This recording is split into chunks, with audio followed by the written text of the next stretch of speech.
everyone, it's Lexi, and long time no see.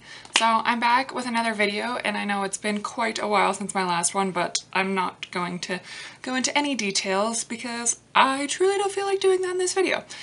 I know I obviously haven't seen you guys in a couple weeks, so you weren't even aware that I participated in the BookTubeAthon last week, but I did, and I figured I would show you guys my wrap up and my complete total page count and everything that I got through last week, which was a lot less than pretty much the entire goal was, and like with what all the challenges were. I did not succeed very much with any of that, but I read a lot more than I have in the past few weeks. So let's get straight to the book, shall we?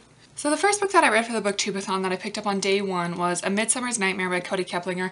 This was a super fun, really fast-paced read. I had a few issues with it. I didn't really like the main character. She was kind of too cynical for me for a good majority of the book, and I feel like there was more potential in certain characters that wasn't really touched on, but the romantic interest in this book and then the main character's best friend that she meets in this book, they're both really great characters, and the whole like family struggle I really enjoyed reading about. But I ended up finishing this on the second day of the readathon. I gave it a 3.5 out of 5 stars, so check it out if you're interested. And this was a complete total of 291 pages. The second book that I picked up for the readathon was The Bone Season by Samantha Shannon. Now I had already started this before the readathon, and I had read most of it, I think about like 75% of the book or something, and I just, for whatever reason, did not want to finish it earlier, and so I just picked it up and decided that I would finish it during the BookTubeAthon, plus I had to return these back to the library. I'm actually like already a day late with these books, but that's fine, that's totally fine.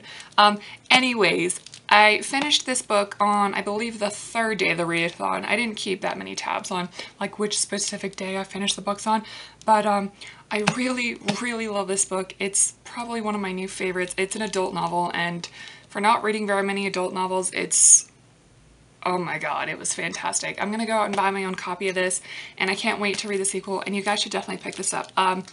It takes place in the future, and it's kind of like a dystopian story with clairvoyance as like the main supernatural element instead of like werewolves or wizards or anything like that. And that was really interesting because you don't read anything that much about clairvoyance. At least I didn't before I read this book. But anyways, I finished it. I absolutely adored it. I gave it a 4.5 out of 5 stars. I had like one slight problem with it. It was just a lot of like info dumping at the beginning of the book because it's a super complex world and system that's set up, but everything else, the characters, the storyline, I loved everything about it. So yeah, finishing this book gave me another 125 pages to add to my total page count. The third book that I picked up for the BookTubeAthon was The Assassin's Curse by Cassandra Rose Clark. I don't think I picked this up until maybe day 5 of the readathon, or maybe even day 6. It might have been day 6. I think day 6. I actually was doing a lot of working the past week, and I also went to 2 different concerts, which took up a decent amount of my time, but I still, like I said, managed to get a decent amount of reading done. So yeah, I finished this at like 11 p.m. on day 7 of the readathon, so it was getting pretty close to the end. To be honest, not a super huge fan of this book. I only gave it a 3 out of 5 stars. I feel like it was just mediocre, to be honest. I don't really intend to pick up the sequel. It's just, I feel like I read this entire thing and nothing really happened that surprised me.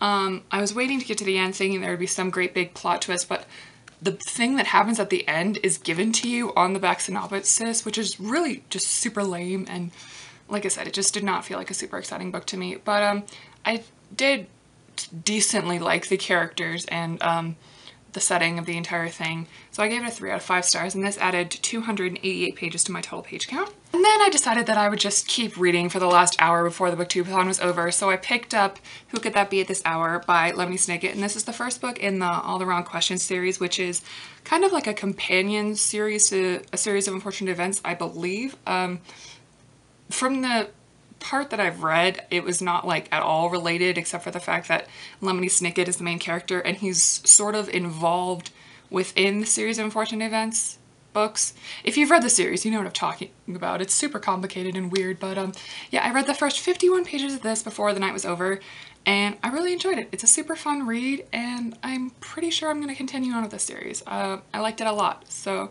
check it out. Well, I did eventually finish it. like yesterday, but I'm not counting those pages. So during the BookTubeAthon, I only read 51 pages of this book.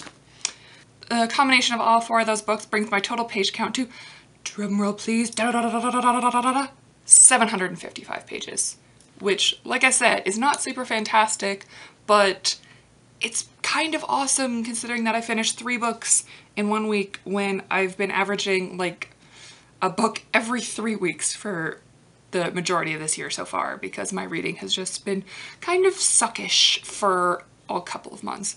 But BookTubeAthon definitely kickstarted me reading again. Like I said, I finished Who Could That Be at This Hour just this morning. Did I finish it this morning? No, I finished it last night. What am I talking about? I finished it last night, which is the day after the readathon, and I've really enjoyed it, and I just can't wait to keep picking up more and more books for the rest of the summer and hopefully into the school year. So if nothing else, the BookTubeAthon definitely helped me knock out of my reading slump, which is fantastic. So if you guys have read any of the books that I showed you in this video, please let me know what you thought down in the comments below. And let me know if you participated in the BookTubeAthon and how well you did. I want to hear all about it. So yeah, that's pretty much it for today's video. I will talk to you guys hopefully very soon in another one, crossing my fingers because I say that in every video and it never happens, but whatever. I hope you guys have a wonderful rest of your day, and I will see you soon.